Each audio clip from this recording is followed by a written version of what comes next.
Salmo 73. Esse salmo foi escrito por Asaf. E ele foi escrito por Asaf retratando um momento de crise que ele teve.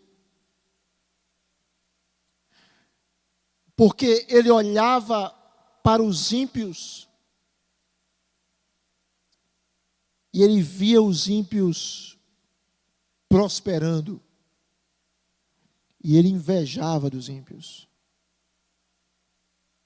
Você já viveu isso? Você já viveu aquela situação que diz: Deus, por que o ímpio prospera e eu não prospero?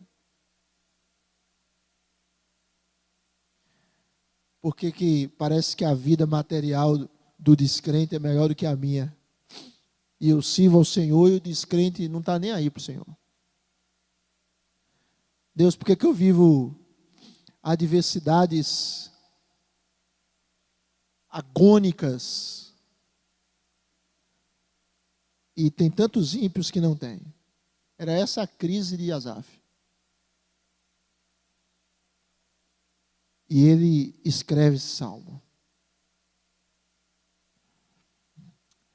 E se você observar, irmãos, o coração de Asaf foi sendo embrutecido, a sua visão foi sendo nublada, e ele deixou de enxergar temporariamente as coisas como de fato elas eram. E ele chega a dizer: foi inútil eu conservar o meu coração puro. Foi inútil eu lavar as minhas mãos na inocência, pois eu sou afligido continuamente e cada manhã eu sou castigado. Você já viveu isso, meu irmão? Você está vivendo isso? Parece que as coisas, pelo menos transitórias, não estão dando muito certo na sua vida. E o seu coração se entristece. Você olha para alguém, quem sabe até da sua faixa etária, que você conhece, que não ama a Deus, mas ela aparentemente está tão bem. E você, que serve a Deus, era esse o drama de Asaf. E Asaf, ele começa a pensar sobre isso. E ele chega à conclusão que a tarefa era pesada demais para ele. Ele chega à conclusão que ele não conseguia refletir de maneira sã, saudável sobre o assunto. E o texto diz, no verso 17, que Asaf entra no santuário de Deus. Ele adentra a presença de Deus. E quando ele adentra a presença de Deus, é como se os olhos dele se abrissem. É como se as escamas dos seus olhos caíssem. E ele começa a ver as coisas como elas de fato são. E ele diz: quando eu entrei no santuário de Deus, eu atinei com o fim dos ímpios. Eu vi qual o destino deles. E Asaf vai dizer que Deus coloca-os em lugares escorregadios e Deus os faz cair na destruição. Asaf diz que eles serão totalmente aniquilados de terror. E o Senhor vai desprezar a imagem deles. E Asaf, diante daquele quadro em que ele enxergava as coisas como elas de fato são, ele percebe que ele estava embrutecido e irracional e ignorante. Ele não estava enxergando as coisas como de fato elas eram. E é nesse contexto que ele diz isso aqui. Verso de número 23. Salmo 73. Até o verso de número 26. Salmo 73, de 23 a 26. Todavia, estou sempre contigo. Tu me seguras pela minha mão direita. Tu me guias com o teu conselho e depois me recebes na glória. Quem mais tenho eu no céu? Não há outro em quem eu me compraza na terra. Ainda que a minha carne e o meu coração desfaleçam, Deus é a fortaleza do meu coração e a minha herança para sempre. No momento até aí. Veja que Asaf, agora ele descreve a sua caminhada, não como uma caminhada de azar, de derrota, de frustração. Não é assim que ele descreve a sua jornada. Ele descreve a sua jornada como se ele, e de fato ele estava, diante de Deus sempre. Ele diz: eu estou sempre contigo, Senhor. Enquanto o Senhor vai desprezar a imagem do ímpio, enquanto o Senhor vai punir o ímpio, enquanto o Senhor vai derramar juízo sobre aqueles que te abandonam, eu estou sempre contigo. Asaf está dizendo, irmãos, que nós servimos a um Deus presente sempre. Sempre. Deus na vida do seu povo, Ele é presente sempre. Quando a gente sente a presença dEle, Ele está presente. Quando a gente não sente a presença dEle, Ele está presente. Quando as coisas estão indo bem, Ele está presente. Mas quando as coisas estiverem mal, Ele também está presente. Ele está presente. Ele está presente com você, meu irmão. Sempre. Ele não vai se ausentar nunca. Porque Ele prometeu que estaria com o seu povo para sempre. E Asaf continua descrevendo a esse Deus, e ele diz que Deus não é apenas um Deus presente, mas Ele é um Deus ativo. Ele não é apenas um Deus que a gente está com Ele, mas Ele está intervindo na nossa história, Ele está participando da nossa história, Ele está ministrando graça na nossa história, Ele está derramando o poder dEle na nossa história, Ele está agindo. Ele está agindo. Você crê nisso? Deus está agindo. Deus está agindo na vida da igreja dele, Deus está agindo na sua vida. Quer percebamos ou não, Deus, Ele está agindo, irmãos, Ele está trabalhando. E Asaf diz: Deus é aquele que me sustenta, Ele me segura pela minha mão direita, Ele é aquele que me mantém. Os problemas vêm, as adversidades surgem, mas eu sou sustentado e mantido por Ele. O texto continua. Deus não é apenas aquele que me sustenta, é aquele que me dirige, que me guia, que me orienta na minha jornada. Verso 24, Asaf diz: tu me guias com o teu conselho. E essa direção de Deus é uma direção eterna, é uma direção perene, é uma direção que não vai acabar nunca, porque o texto diz: primeiro Deus me guia, depois Deus me recebe. Primeiro Deus me guia na terra, depois Deus me recebe na glória.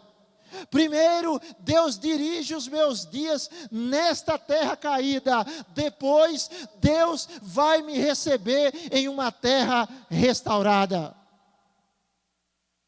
Primeiro, Deus me guia nesse mundo corrompido. Um dia, Deus vai me receber na sua própria casa. Não é maravilhoso?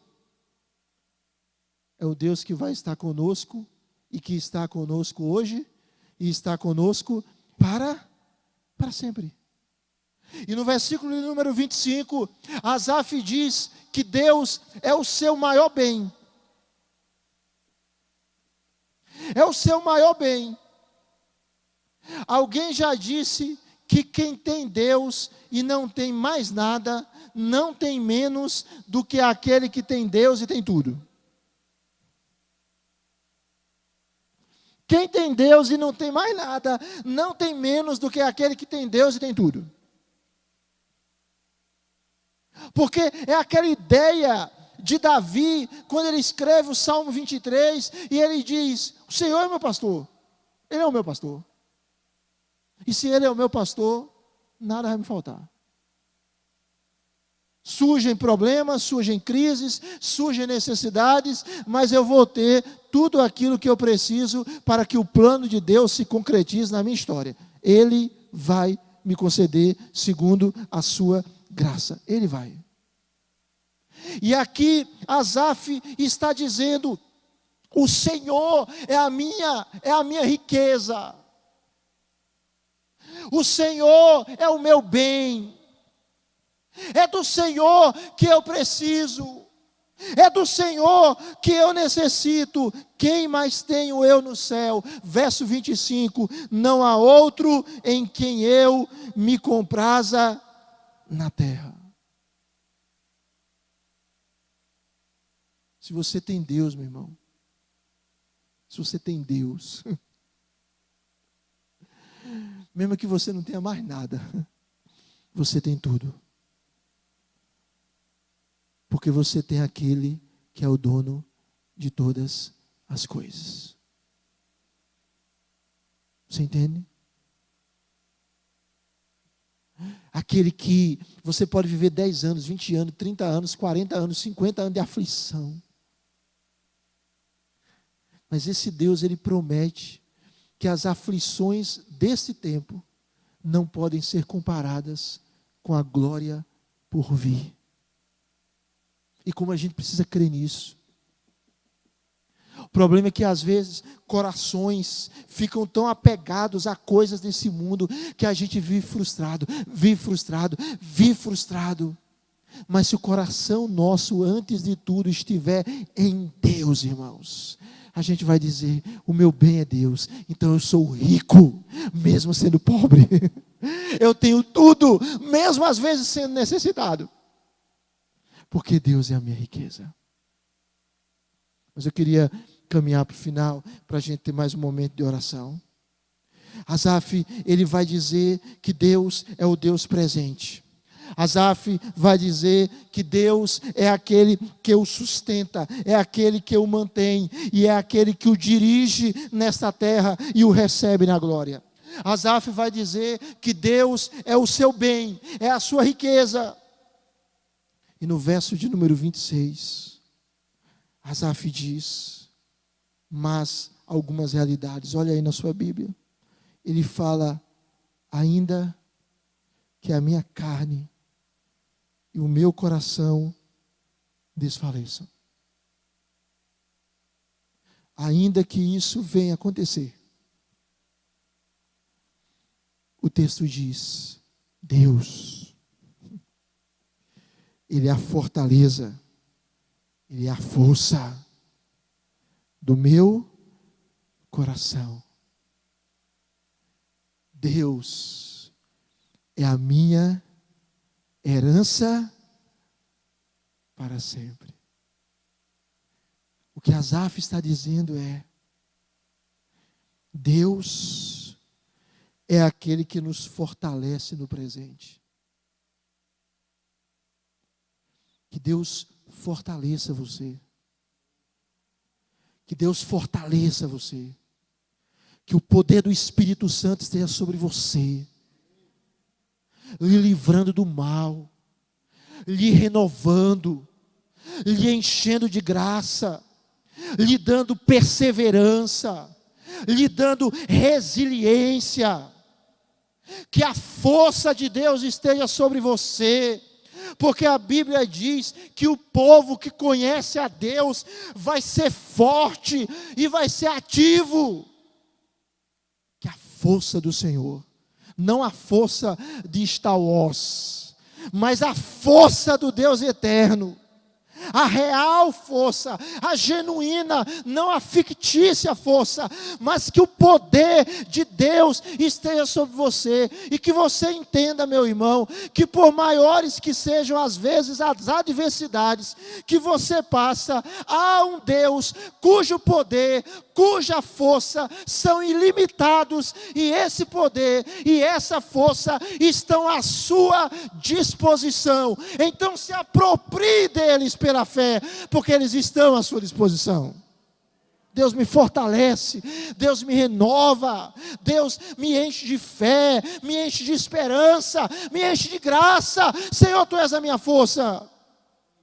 Deus não me salvou para me abandonar no meio do caminho. Deus me salvou para me levar até o porto seguro, e Ele vai fazer isso. Ele não vai largar o seu povo, Ele vai completar a obra que Ele começou em Jesus Cristo, diz o apóstolo Paulo em Filipenses 1,6. No presente, Deus é a nossa fortaleza. E no futuro, diz o salmista, Deus é a fortaleza do meu coração, e a minha o quê? Herança. A minha herança. A minha herança para sempre. Para sempre. Deus será o seu Deus para sempre. E você será o filho e o servo dele para sempre. E agora eu termino. Se você olha esse texto é emoldurado, não pelo desespero, nem pela aflição. Esse texto é emoldurado por palavras de confiança. No verso 1, Asaf diz: com efeito, Deus é bom para com Israel, é bom para com a quarta igreja, é bom para com os servos do Senhor. Ele é bom para com a sua vida, Ele é bom para com os de coração limpo. E veja como ele termina o salmo, no versículo 28. Quanto a mim, bom,